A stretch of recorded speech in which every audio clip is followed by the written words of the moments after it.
Welcome to the First Cut Podcast. Travelers Championship in the books. Dustin Johnson walks away with a victory, and we're breaking it all down. We're going 4 wide tonight. Let me bring in the crew. It's Greg Ducharme. What up, Greg? All good, man. This is a fun week. It kind of was looking like we were going to get a runaway, and it got quite interesting. It was a fun week. It was a fun week. Mark Immelman also here. Mark, it's been a bit since you and I have had the opportunity to chat. Looking forward to this. I know, man. I can't get onto the show anymore. You guys are just putting out such hot takes. I mean, the place is on fire, and I figure I may as well stay outside of the building. It might be safer that way because king of the hot take is here. It's Kyle Porter. Got anything spicy lined up for us here this evening? I'm just ready to talk Scott Stallings and his T6 at the Travelers. Didn't you discount him like a few months ago? No. That was Phil. Sorry. He's always my go-to for generic PGA Tour player. Like if I have to just pull somebody out of the, which by the way, I think Rick and I talked about this on Saturday. This is like the generic player open. I mean, you've got Streelman, you've got Brendan Steele, you've got Troy Merritt, you've got somebody else popped up there today. Mark Hubbard, Brendan Steele. Yeah, I mean, it's just generic player open. Let's do it. Well, let's do it. One generic player not named Dustin Johnson, because DJ is certainly not a generic player. This is now the 13th consecutive year that he is going to find a win on the PGA Tour. I should say season, I think it is technically, Greg. So here's the thing. I thought of we talked about this a couple weeks ago. I don't know if we ever talked about it on air, but like we were kind of being like, wow, DJ doesn't look all that good. This might be the year it ends. That's what I was thinking. I was a little worried. Is it really going to end because we had a pandemic and he lost 3 months of the season? You know, I felt like Dustin Johnson was a guy when we kind of, after President's Cup, when we got into the calendar year, he was kind of being a little overlooked. And I thought it had a lot to do with the injury that was causing some kind of suspect play. We also had a lot of other superstars like Rory McIlroy and Jon Rahm playing great golf, stealing a lot of the limelight. But then you kind of have a rusty Dustin Johnson because of the knee injury, and then we get into this break, and now he comes back and he's rusty again for a couple of weeks. And it sounds like he just needed to find a putter, and boy, he found a putter. That was some putting performance this week. Rusty Dusty no more, brother. And I think it's more. I think it's more than just the putter. I heard something in the Nats watching the show, and it's nice to be on the other side of the television screen, where Dottie Pepper, who was on his group, spoke with Austin during. I think he was forecatting maybe on the front nine somewhere. And Dottie was walking down there, and so she popped him a quick question. So how's it going? And he goes, I'm glad my man is finally healthy. So there's always more to play than just, numbers and data and finishes and stuff like that. So I feel like, Dustin Johnson healthy and that knee doing better, that is a deal too. Was that another jet ski injury? I don't know. No giggles from anybody? I gave it a chuckle. I exhaled a little bit. Stay in your corner, baby. So this is what he does. Now he won't tweet that because he's tried it on us and it didn't work. Exactly. Yeah. Testing grounds. If it gets giggles from us, then it goes on Twitter. It becomes official. Right. Kyle, let's do this. So the longest consecutive seasons with a win to start the career, illustrious list of names here. Jack Nicklaus, Arnold Palmer, Tiger Woods. I've heard of all those guys. Dustin Johnson on this list. This is like a very, I don't know if we call it a record or whatever it is, but like this list is so exclusive. And I don't know, put this into historical perspective for me. He's at 13. Is that right? Yeah. Okay. Yeah. I mean, I think it's not unreasonable to say that DJ is one of the most talented golfers of all time. And that I'm not saying that he's one of the most accomplished. I'm not saying he's even necessarily one of the best. But in terms of just pure talent, and I think that, I was thinking about this as he's playing that final round. I mean, how many opportunities did he have to eject from that round? He hits out of bounds on, was that 13? He almost hits it in the water on 15. He's playing, he's standing in the water while there's lightning going on. It's insane. And yet he just bounces back and bounces back. And we do this thing where I think we like make fun of like, oh, DJ, he doesn't care, whatever. But like the genius of DJ is that he doesn't care, and he's able to bounce back on the very next shot, the very next hole. And that's the story of, I think, his entire career. And it was the story of this round. And that, to me, it serves as a microcosm for the way his entire career has gone. I'll mine this a little deeper, Rick. 13 wins in a row is just insane. So many things have to go your way for such a long period of time, injury notwithstanding. And to Greg's point, COVID pandemic almost ruined this thing for him, and he wasn't playing very well. But 21 wins in your career. Okay, listen to this list over here. He's now ahead of Greg Norman and David Graham, both in the Hall of Fame. He's tied with Davis Love III and Lanny Watkins, both in the Hall of Fame. So, yeah, with one major, 20 and 21 wins, or 21 wins including a major, he's a Hall of Fame guy, simply put. There are so many players on tour who have had these moments, these Dustin Johnson type moments that have ruined their career. And this is what Kyle was alluding to, moments where you can hit the eject button. And these critical losses, they end careers on the PGA Tour all the time.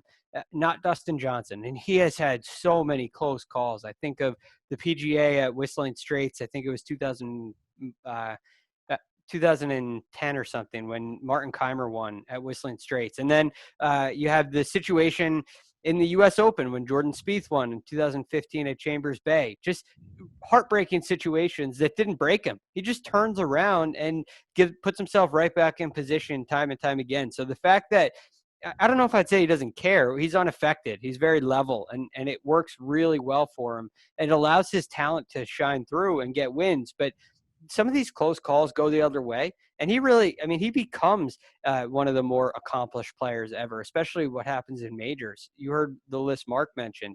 If this guy had 4 majors, which you very easily could have right now, we'd be talking about him as an all-time great. He should have won the 16 Masters too if he hadn't fallen down the stairs. Boy, he was playing so good leading into that. So that, I'm glad you said that, Greg, because I wanted to bring this up. I think that, and this is going to sound crazy because I've been talking about how mediocre he's been for the last 15 months, because he has been, but I think we're on the verge of being able to talk about DJ as like a top 20 or 25 guy ever, depending on how the next 5 years go. And now obviously you got to win like 3 or 4 more majors. You probably got to get to like 30, 35 wins, but I don't know that those things are necessarily like out of the realm of possibility. And so you do that and it's like, wait a second, how good is this guy historically? And now again, it's all about the majors, and you're probably going to look back and be like, man, he should have won that US Open. He should have won that PGA, and he didn't. And those were the opportunities in there. But I don't know. I mean, maybe he's the guy that rips off the 3 out of 7 in the upcoming stretch of majors that we have coming up. 6 World Golf Championships, 1 major. Mark, let's look at this Sunday round, because it was kind of, it was kind of weird. Scoring was very low. By the time you get Dustin Johnson and Brendon Todd off, you're thinking, oh my gosh, 23 under might win this thing. 22 under might win. Like this is going to be a, buckle up. This is going to be a crazy Sunday. And it kind of was, but it's because Brendon Todd ejects. Dustin Johnson was on the verge of it a couple of times, but he was just kind of able to hold it all together. And when you back up what he did Friday with 63, 61 on Saturday, like this is some of the, like Dustin looked good. Like he looked like number 1 Dustin again. Well, there's a couple of things to bear in mind, in my opinion, and we saw this transpire over the first few weeks at both Colonial and Hilton Head, where morning waves had the better of the scoring and the afternoon stuff would get a little harder. Golf courses typically go that way because places dry out. You've got full fields in all of these events, so there's a bunch of traffic, so greens get a bit kicked up, and all of a sudden those 3, 4, 5, 6 footers become a different animal compared to the guys playing early in the morning. So I think going with the average score for the day is a little skewed on Saturday and Sunday. You can certainly use that on Thursday and Friday, but over the weekend, I'm not so sure about it because everyone also is off 1 tee. But to that, conditions would deteriorate some. And then you've got to bear in mind, too, the guys that are teeing off at 10 a.m. on Sunday.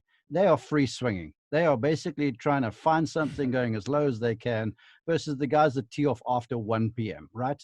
You should, Kyle Porter, make a strokes lost statistic for tee times after 12 p.m. on Sunday afternoon, because there's an element of sphincter tightening about stuff going on then, because it's when checks get signed and trophies get handed out. So to me, I just love the fact that a golf course which just barely over 6,800 can play to that stroke average on a par 70.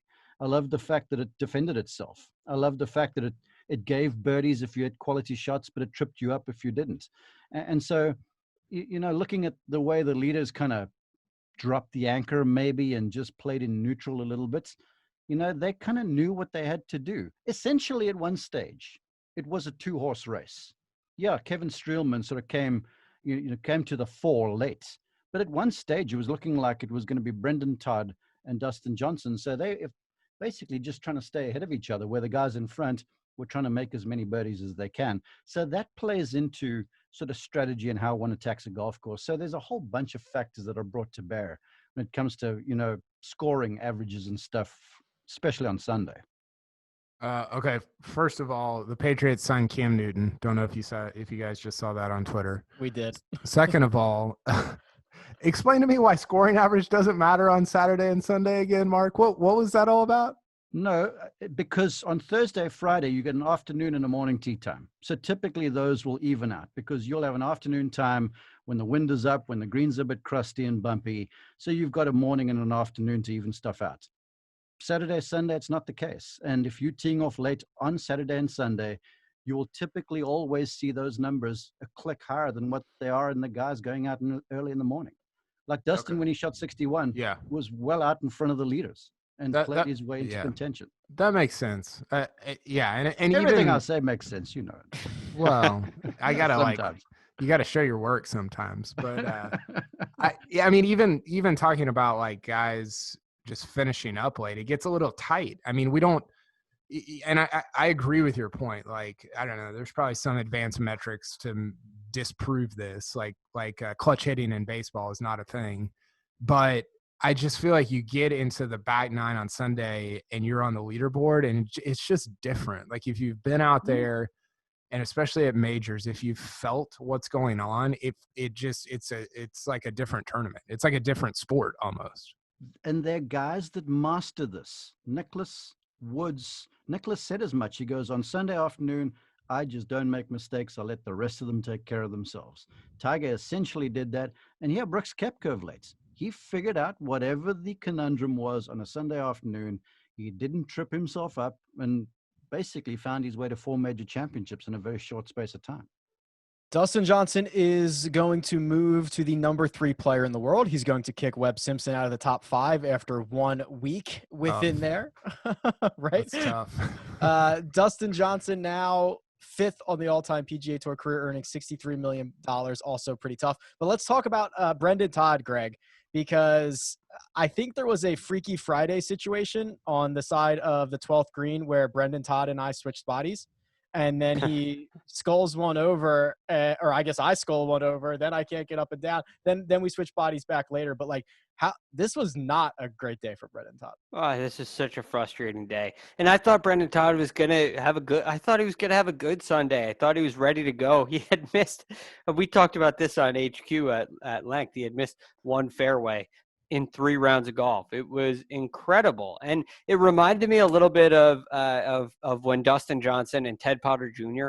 were kind of, I'll say, dueling it out at the AT&T Pebble Beach Pro-Am on Sunday. And Ted Potter Jr. got the better of him because he just kept putting it in position, and he had short irons in and was able to hit quality shots, and DJ didn't have his best day. Well, today, Brendon Todd, he never got anything going. It just got stuck in the mud right from the get-go. And the game is such a fine line. And you look at the second shot at number 2, just comes up short. It's probably a yard away from hanging up there and having a really good look at birdie, and it comes back and it ends up short. You look at what happens on number 12. If that gets into the bunker, he probably doesn't thin it. Maybe say thin it over the green all the way back there and make that mess. Yeah, he definitely. So it's a fine line. And to all of that, as I watch this, this is where even on a short golf course, and now I'm speaking right into Carl's wheelhouse here, that him playing alongside Dustin Johnson, he was at a significant disadvantage. Even though driving accuracy was a thing at this golf course, it proved itself basically through 3 rounds. But when you're going in, there was one hole on the front side where he, I think, had like 3 or 4 iron in his hand. And Dustin basically caressed a wedge to about 5 feet and made a birdie, and was I think just a 1-stroke swing at that stage. But there he was at a huge disadvantage versus DJ. Well, you see it on number 4. Like they're going really kind of slowly, chipping themselves away. And on number 4, Brendon Todd leaves himself a long way in from the fairway again and just misses the green to the right. Dustin Johnson is in. I mean, this is a 490-yard hole. For Brendon Todd, that's a long hole. For Dustin, not so much. He hits it into the left rough and hits it on the green to like 6 feet. And I think if you're Brendon Todd, that's the moment where you say, "Whoa, this guy's got stuff I don't have, because I can't hit that shot out of that rough from that distance." Well, that's the thing. It's like I'll do my other sport anecdote now too. It's like US-Russia in that Olympic hockey match, right? The US could beat Russia if they played the perfect game on the day. Now, were they going to beat them all of the time? No. Brendon Todd could have won that thing if he played absolutely perfect today. But Dustin didn't really have to be, because of the weapons he had at his disposal. Kyle, you get to wrap here on Brendon Todd. I thought the big turning point was 5, where, DJ makes birdie, basically gets those 2 guys to even. I think they're both, I don't know what they were at the time, 18 under, something like that. And Brendon Todd has, not done anything but made 5 pars on the day. And now he's staring down Dustin Johnson in this heavyweight bout. And I think that's when it changed. And I also believe that we can retire our Brendon Todd as Player of the Year conversation for now. I thought for me it was on 9. DJ made, DJ bogeyed 7, and then he birdied 8 and 9. Is that right? Yep. Yes. Because he makes the 27-footer on 8, and then he makes like a 7 or 8-footer on 9. And so all of a sudden DJ's out in 32, you're out in 35, and you're trailing DJ going to the back. That's different. Like, that's very different than coming in. Even like if you're up by 1 or you're tied with DJ going to the back, you're trailing Dustin Johnson and he's just pouring it in from all over the place. That's problematic. And then obviously the complete ejection on 12. It was a tough day. I mean, 75 when the scoring average is the lowest it's been all week, 68.1, doesn't make a birdie.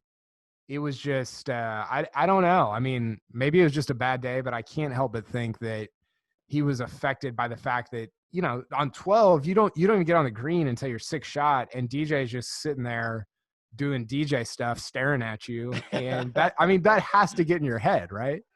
I'll add to that, the DJ makes from off the green on 10, when really it looked, for all intents and purposes, that Brendon had a slight advantage there. He's on the front edge of the green, putting uphill. DJ's got a tough up and down, and he makes it. And then from then on, it was like one-way traffic.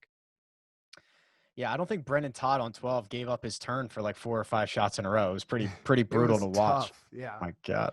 Well, if you want to watch something that's not so brutal to look at, check us out on YouTube. How's that for a segue to a promo? We are on YouTube, the First Cut Podcast. Give us a sub.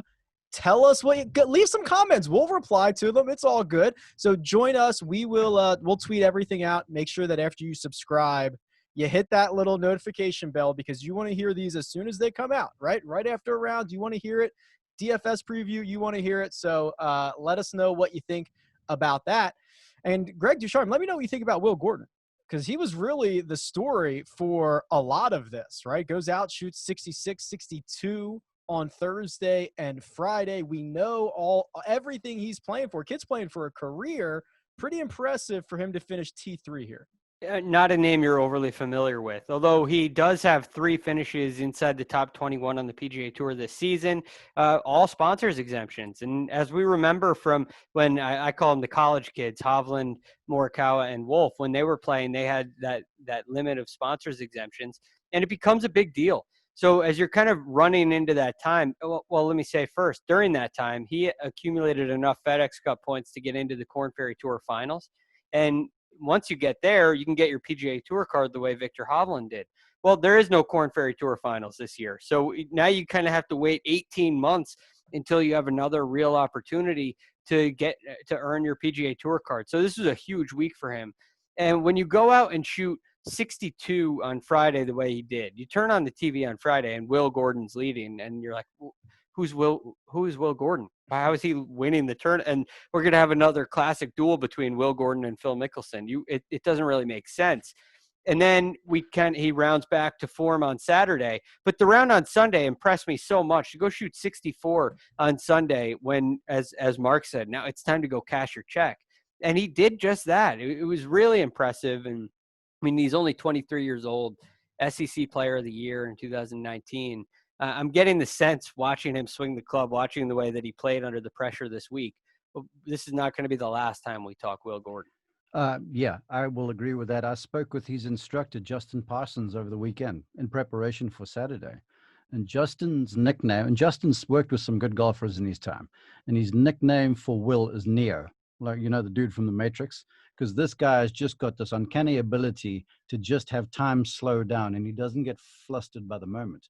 Because Justin texted me, and I texted him back. I'm like, hey, it's Learning Zone 101 with Phil Mickelson now on the final group Saturday. And he goes, no, I call this guy Neo because of how he deals with stuff. Now, things just didn't go his way, but he turns around and shoots, what was it, 64 or 5, I think it was today, to basically earn his PGA Tour card, you know, at its core. And then a couple of years ago at the Palmer Cup, where I was the international captain, I must credit my assistant coach, Robert Duck from Florida State. He said to me, he goes, Mark, you work on the tour. Come with me, come and watch Will Gordon at golf balls. He goes, I want your take. And so and now Will's playing for the United States, right? So we're in a cart and we drive out there and just watch him hit a few balls. And he looks and he goes, what do you think? And I'm like, this boy's legit. And he goes, yeah, watch this one. And lo and behold, Robert Duck, we should have him on the podcast because apparently he can pick him. Robert Duck can pick him. That T3, Kyle, is going to get Will Gordon this special temporary status. I don't really know what this means, but essentially what he can do is use as many sponsors exemptions as he wants.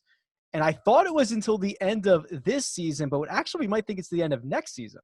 Yeah, I think that's right. This is the Spieth from 2013. Timestamp that, producer Jacob. This is somebody else did this recently. Did Morikawa do this last year? Well, he tried to. Doc Redmond did. Doc Redmond. There you go. That's what it is. Yeah. At the Rocket Mortgage next week. Yeah, Yes. that's right. That's right. Because he finished T2 there, I think. Yeah, that's right. Yes. So it's interesting because it didn't matter. So it was weird because Will Gordon was already in Rocket Mortgage this year, this upcoming week, on a sponsor exemption. But the fact that he finished in the top 10 at Travelers meant that he didn't have to use the sponsor exemption because he just automatically got in. But then he got unlimited sponsor exemption. So no matter which way you want to look at it, he's in the field at Rocket Mortgage. He's going to be in a lot of fields. And I think I went through this thread on Twitter, which is always dangerous, but I think he has to finish in the top 125 of FedEx Cup point earners, Mark's currency. He tries to spend it at Domino's Pizza. It doesn't work. It worked. He has to finish in the top 125 this season to get his card. I think that's right, because normally it's from the previous year. It's from last season. Anyway, there's a lot of math involved. Will Gordon's awesome. He's going to be awesome for a long time. The short of it is we're going to see him play a lot of tournaments because he's going to try to make a run at this. Is basically the short of it, right? He's going to try to earn this card. That's what it's what Viktor Hovland tried to do last year. Remember, Viktor Hovland played like 10 out of 11 weeks or something because these guys are just grinding to get their card, and then you get temporary, and then you try to get full status. And I think sometimes people don't realize how big the chasm is between, do I have status on the PGA Tour next year or do I not? Because then all of a sudden you can start going down the Korn Ferry into the Mackenzie Tour, and it becomes so. I mean, it's so important to take advantage of the sponsor exemptions, which, obviously he's done with not just this finish. He's finished in the top I think 30 several times over the last 8 or 9 months. And I thought the bounce back 64 after 71 on Saturday was awesome. It was really impressive. Very impressive. Yeah, you can be stuck without a tour in some situations. Now, Mark, real quick before we go to break, does your FedEx Cup points, do those come on a little piece of plastic, or is it paper currency that you have? They're big checks, dude. Big checks. No, that makes way more sense. Just pass it over the counter every time you need to use it. All right. Well, we're going to talk Viktor Hovland on the other side, but let's take a quick break and hear a word from our partners. And we're back. Viktor Hovland cards 4 straight rounds under 70 at the Travelers Championship. He's been really good, Greg, since this restart. I think we all know the talent, right? We all have been saying these 3 kids, right? You lump them all together. We lump them all together. Viktor Hovland is so good. His pants are so cool. Like, he's going to be in contention a lot.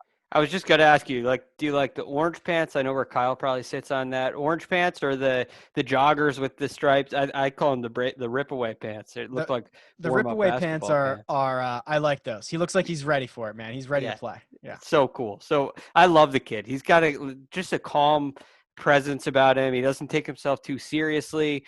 You don't get the sense that he's frazzled. You don't get the sense when there's an area in his game that maybe needs a little work. It's a huge deal to him. He kind of just goes about his business and has a way of laughing it off. But I mean, I guess it's a little bit easier to do when you're just that good. He is so impressive to watch, and the swing is so repeatable. And man, I mean, Colin Morikawa has gotten a ton of attention, and deservedly so. But Viktor Hovland in the long run, I mean, I think he's right there with him on a talent perspective. Maybe he has a little work to do around the greens with his short game, but the kid's so good and continued it this week. You referenced the work around the greens. It appears to me, now again, this is a short sample, it's only 3 weeks, but it looks like he went and used this break, this mid-season, off-season, as Justin Thomas called it, to tighten up the stuff around the greens, because going into the break, I think he was outside the top 200 in scrambling and strokes gained around the greens. And here, over the last 3 weeks, he's gaining strokes around the greens. He did this week again. And this week, there were chipping areas. It's not that stuff where there's rye rough around every green where you have to hit explosion shots. So it basically mitigates short game skill.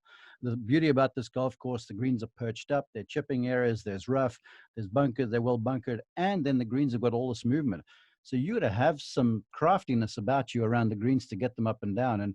And he was pretty solid. I think he was 9 out of 15 around the greens this week scrambling. And so he has used this time to go and iron out that issue. And to me, that was the only glaring, issue that he had with his game. Yeah, I'm glad you brought that up, because I think the story of this week is going to be the story of the early part of Hovland's career, and that's that he finished first from tee to green. So he was first in strokes gained tee to green.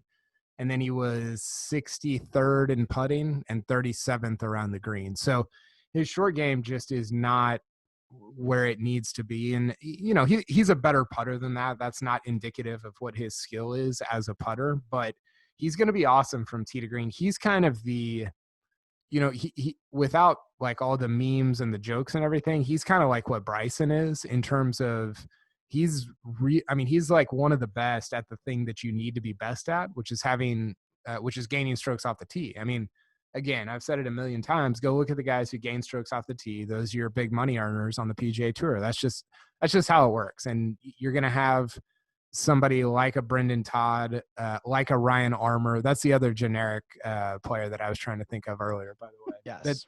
It's going to pop. Those guys are going to Win Friends and Influence People by Kyle Porter. Yeah. Well, I mean, I'm not wrong. Like, it's not my fault. I like Ryan Armour. He's fine. He's a PGA Tour player. Yeah, he's just goodness gracious. They're all scrubs out there, if you're not in the top 10. No, come on. That's unfair. I mean, it's all relative, right? Like, come on. That's not fair. Kyle, to your point on the distance, strokes gained off the tee, why is that so important compared to money earners? I was thinking about this the other day. And distance is extremely important when it comes to strokes gained off the tee, as we know. It's not the only factor, but it's a really important factor. And when you go to a PGA Tour event or any round of golf and you have that distance, you carry it with you every day. So that skill that you've acquired, Bryson spent all this time acquiring the skill of hitting it farther. Every single day when he shows up to the golf course, he brings that with him.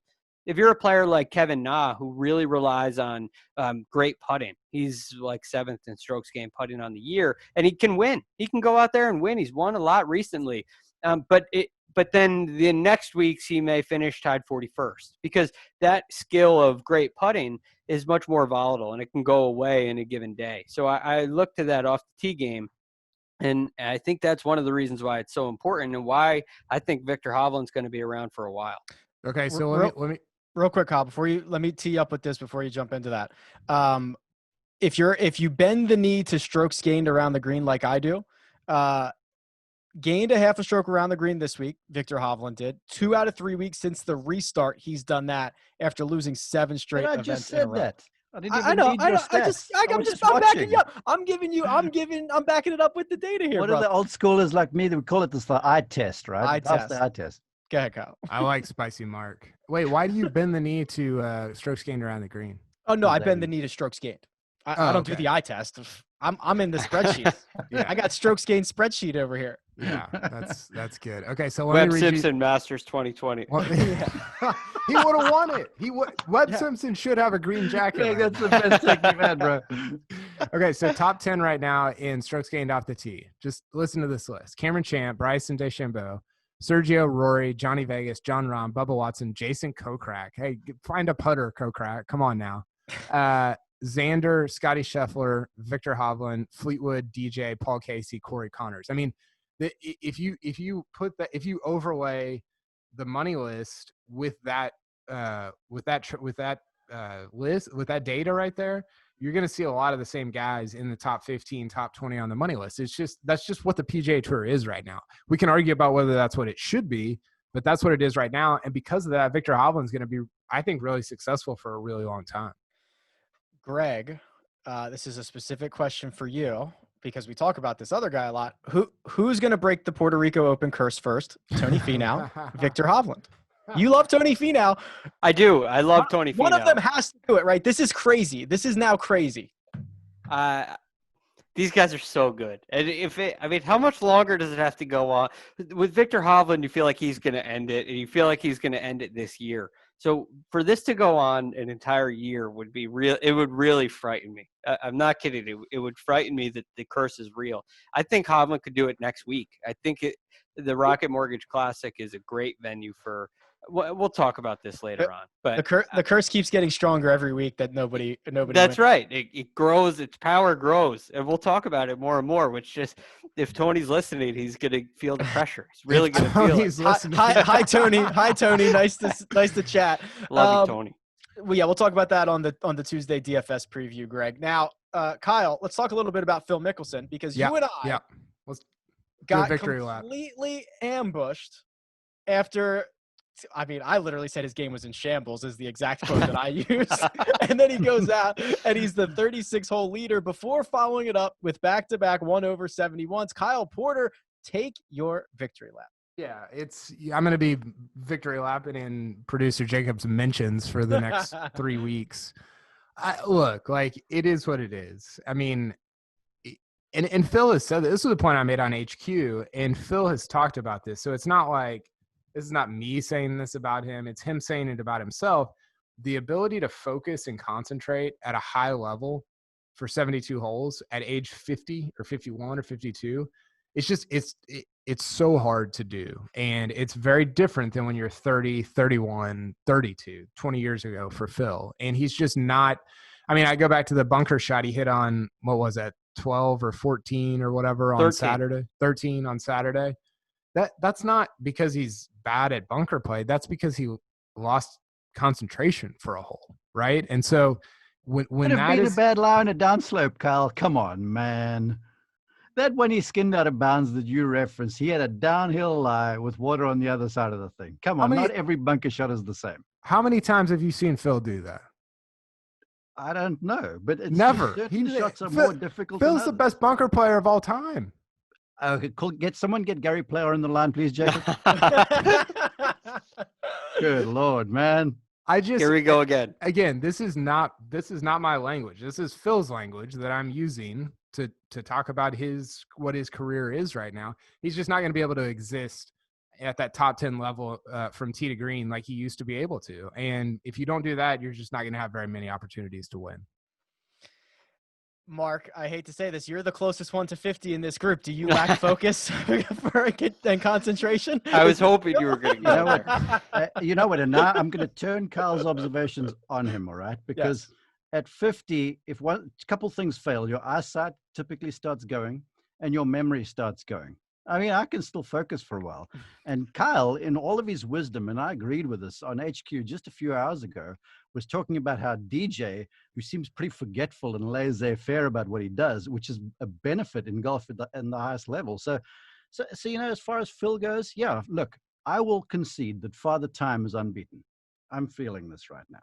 And Phil, let's not forget he battles psoriatic arthritis. I don't know if that's been cleared up. He hasn't spoken in the press about this. But the one thing I know about Phil is he tosses the media bait for fun, because this is what he does, okay? And then he watches to see who bites on this stuff, and then he proves people like me wrong. There's many times I've said to people, well, he's cooked, yeah, there's no chance he's pulling the shot off, and then he does. So I've seen my rear end once too often when it comes to calling what Phil, and for that matter, Tiger, are likely to do. So I'm just going to reserve comment over here and go, look, the dude's legit. He said to his instructor, and it came over our Nats Sound on Friday, maybe whenever I was on the show, he walked off the golf course, ran up that hill at 50 after 36 holes, and said to his coach, Andrew Getson, he goes, we're onto something over here. And when a player starts talking like that, let me talk to you as a coach, and Greg will concur with this. If your player comes running up a hill to tell you that, then you're like, let's go, baby. Let's go. So I think Phil's done a couple things that are really important on as for the arthritis and the focus. He's getting himself into shape, which goes to, first of all, the excitement, but also the physical fitness that he's in running up the hill after a round of golf. He's got some of these things figured out, and he's doing a lot better with it. But the game, it's going to be difficult for him over a period of time to regularly put himself in position to win with the tee to green stuff that he's putting forward right now. It seems so inconsistent within a tournament, on a year and a large scale. I wouldn't be surprised if Phil won a PGA Tour event, but it's not going to happen regularly. And I don't see him as a guy who's going to continually put himself in position. It's going to have to be, as Rick said, a very, very specific kind of circumstance. And I think that still exists today. Wait a second. How many times have we heard Phil over the years talk about how he found something in his game? He's going to be 73 at the Masters, hitting the ceremonial first tee shot and be like, I found something. I think I should play this year. Come on, Mark. You don't believe that. Jacob, would you timestamp this one for the archives too? Because I feel like this one's going to have short legs. Would you? Okay. How about this, Mark? Would you? You owe me dinner from a previous bet already, buddy. Wait, which bet was that? Exactly. I'm sure I do. I just don't remember which one. PGA, you and me. You owe me dinner. Anyway, what were you going to say? Would you bet your life on the fact that Phil wins again or doesn't win again? I'm going with Phil winning again. Now, come on. Wow, Mark. Really? Yeah. The eye test. That's the eye test. Kyle, do me a favor, okay? Do me a favor. Because you are the one that professes that you get out and walk with golfers. I'll name them. Rory McIlroy and Jordan Spieth and Tiger Woods, so you can get in front of the gallery. Come and walk with me and Phil somewhere, okay? What a dagger. Oh my gosh, Mark. I've been saving these up for the last few days. You didn't invite me on here. That is brutal. Go on. Come watch Phil with me. I don't need to. I can look at his numbers. I watch him on TV. He's all over the place. I mean, in all seriousness, like, and we're kind of joking about some of this stuff, but I just, like, I want Phil to be good. I want him to be involved. I just don't know. And there's going to be moments. There's going to be tournaments. Mark, I think there's going to be a Masters over the next 5 years where it's like, oh my gosh, Phil's like legit in it on a Sunday. And that's going to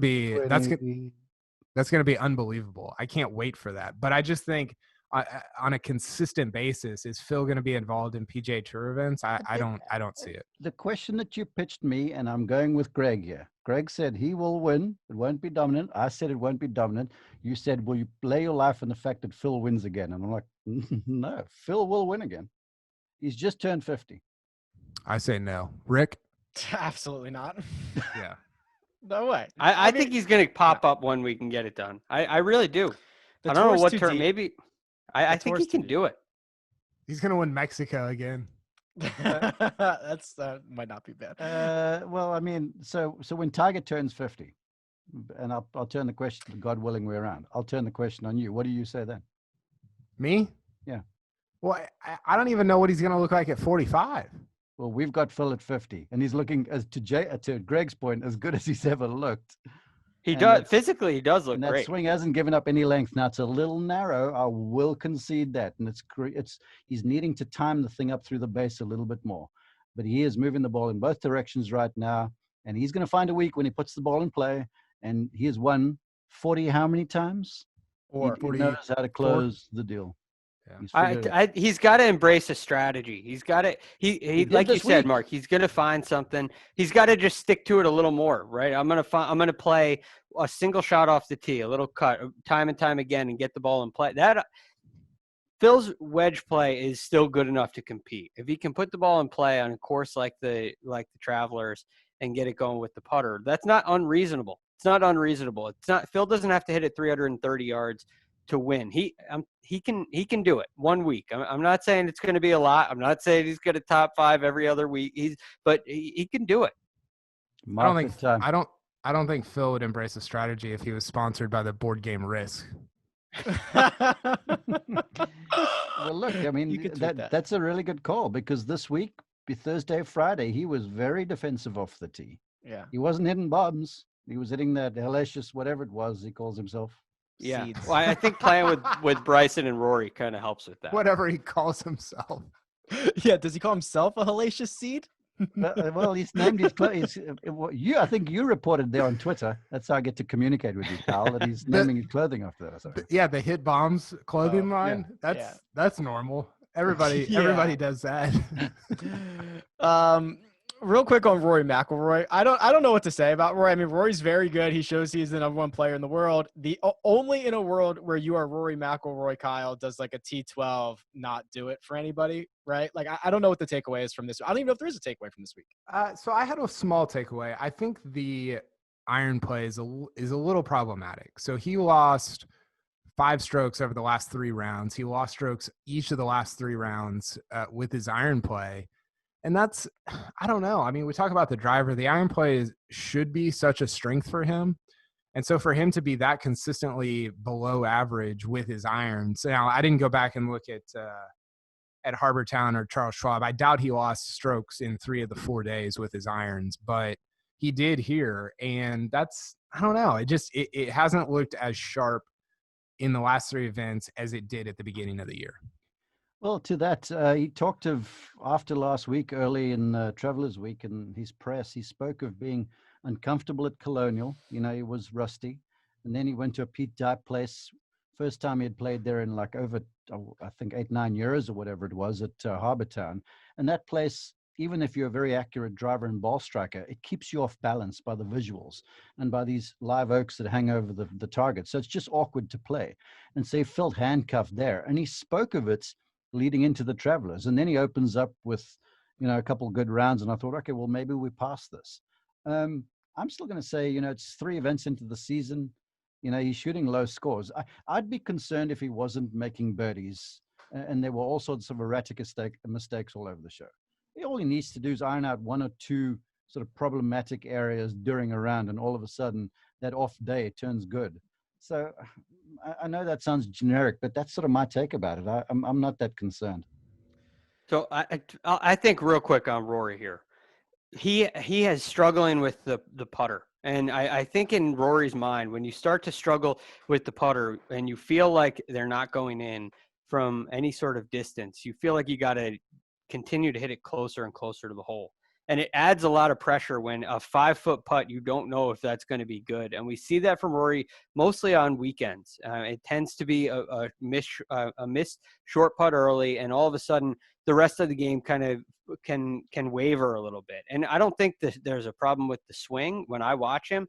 I think he's feeling a little bit of pressure because he's not comfortable on the greens. It's a comfort thing. When he gets a little bit more solid, making some of those shorter putts inside of 10 feet, I think you'll see the iron play come right back to form, and he could win a lot. Let's just say. I agree with you there, but I'm just going to mind that statistic a little bit and talk about the reality of the situation. Colonial, the greens are those funny greens that are difficult to read, where there's not a lot of slope, but it's gradual. And even though they're bent grass, they've got an element of grain to them. They were very grainy last week at Hilton Head because the place wasn't overseeded. You know, this event's normally played in April after the Masters. Now we're in June. And if you don't know how to read heavy grain, you're going to battle reading greens around there. And we saw that with him. And then this place, you can have 15 feet and have 3 feet worth of break to have to contend with. So yes, he's not making the putts that he should, but you can also chalk some of this up to the conditions that they're playing under. And you know, you got to hit the ball to the right area on greens like this. But again, you're not going to fill it up if you're not highly confident with a putter. So I'm also prepared to concede some to Rory and go, well, the surfaces you've been on the last few weeks have been awkward to read and commit to. Statistically, Rory's 3 weeks since the restart have been his worst strokes gained approach weeks since, well, in the entire calendar year. Now, they're not bad. He's gaining, but they're not as good, to your point, Kyle. Bryson DeChambeau. Gentlemen, you cannot convince me Bryson is not going to win very soon and often. Here's a little stat for you. The 7.6 strokes he gained off the tee this week, 13th in the field. That was his worst strokes gained off the tee week this calendar year. So, producer Jacob would like us to wildly speculate on when he is going to win, because I think it's coming. So here's the situation. Kyle, we'll start with you. Is he going to play every single week? So he plays next week. So then he probably doesn't play the Workday Charity Open, which Muirfield probably would have been a good spot. So he's obviously going to play the Memorial. He's won there. So I don't know, one of those weeks. Wait, he's playing Detroit? I'm like 99% sure he's in the field. Yeah. Sick. I love it. Yeah. He's going to be like 6-1. Yeah, I think, I mean, I would have said Memorial. I think his length is just, I mean, it's just going to play better there. Here's the thing. Like, I was thinking about this. I'm probably going to update my power rankings just for like who's the best in the world right now. And, you know, even though Rory's number 1 in the world on the official world golf rankings, he's not going to be number 1 on my power rankings because it's a shorter span of time. I think Bryson's going to be number 1. I don't know. You could argue other guys. You could argue Webb. You could argue, I guess DJ. I knew it was coming. Tyrrell Hatton for sure. But I think it's Bryson. I think since the PGA Tour has come back, I think he's the best player in the world. And maybe that's crazy, but that's kind of where I'm at right now. I can agree with that. Yeah, he shoots 65. What Bryson shoot today? 65. It happens every time, and it's on courses that you wouldn't expect to fit his strength. You'd have a hard time really getting an argument out of me. This is what I know about what Mr. Nicholas will do for Workday and for the Memorial. Okay, he's had a long time to think about this. Workday, you'll go to the PGA Tour advanced staff and say to them, here's my 4 hole locations for the Memorial. You can put the flag sticks anywhere else you like, but not these. Okay. And the rough is by the time the Memorial rolls around, it's going to be lush. So he's going to ask you to hit the ball in the fairway a little bit, and power off the tee will be an advantage if you can bash it down there. So Bryson, you know, he's got a good groove around there with a victory. But the following week at Minneapolis, last year he contended there. That place is wide open, man. You can absolutely bomb it around there and be okay. And I don't think the rough will be as punitive. So, you know, if he doesn't contend and pull it off at Memorial, I'm gonna submit 3M Open to you. That's a good call. That was the original meme. Whenever Wolf and Morikawa clipped him at the end, and he was just slack jawed in the interview area. Bryson's going to be pretty lush by the time Memorial rolls around as well. We were going to talk about this later. I'll just bring it up now.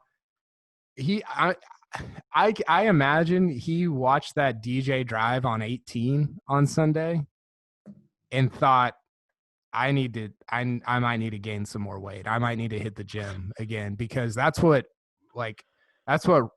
authentic power looks like, not like this artificial stuff that we're dealing with right now. Artificial power. Please record that, someone too. That drive from DJ on 18 was insane. Am I the only one that got fired up about that? Is there anybody else you'd rather have hit a tee shot on the? You have one hole to win a tournament. You got to put the ball. You got to hit a great tee shot. Is there anybody you'd rather have other than DJ? Where was it? DJ cut the corner on Spieth in the playoff. Oh, that was the Barclays, and I think it was not Ridgewood, but it was. Yeah, Glen. It was like Glen Oaks or something. That's the one I think about. That's the DJ drive I think about. The DJ drive I think about was Oakmont. Because I was standing right there and I was like, "Oh my god!" Well, you played the next day, right? I played Oakmont. I don't know if you guys know. I played Augusta as well. You did? What? He didn't even know what his score was at the time, which is it was crazy. Still crazy. The one at Chambers Bay too. Yeah. Both shots into the 18th at Chambers Bay was playing like 600 yards. Yeah, he hit driver. He hit a 5-iron from 250. Remind me of that thing about not having to putt very well to win. What happened on the final green at Chambers Bay? Mark, come on. Man, he had such a good drive down there. Those are the most controversial greens I think we've ever had. This is the epitome of like taking something and blowing it into like something that it's not. Yeah. Come on. The best putter of the best drivers will win, not the best driver. Write that down. We'll clip it. Well, DJ is one of them, right? He's a great putter too. Jacob, can you put this image on YouTube when we're talking about this right here? Okay, so there is a shot chart from DJ's drive that you have to go to YouTube and right now on the timestamp and go look at, because it's unbelievable. It shows where everyone else in the field is and where DJ's ball ends up. And to use Kyle's word, it's pretty sick. Sick. It's so sick. So sick. All right, gentlemen. Travelers Championship. That was it. On next week to Rocket Mortgage, the Nate Lashley Open, I believe is what it's called. So we'll be back. Remember he went wire to wire getting in like Wednesday night or whatever? Yeah. Won by 6. Yeah. It was absolutely crazy. So we'll get to that next week. But let me thank the gentlemen for this evening. It's Greg Ducharme. You can find him on Twitter at @TheRealGFD. You can find Mark Immelman at @Mark_Immelman. You can find Kyle Porter at Kyle Porter CBS. You can find myself at Rick Run Good. This has been The First Cut, and we'll talk to you next time.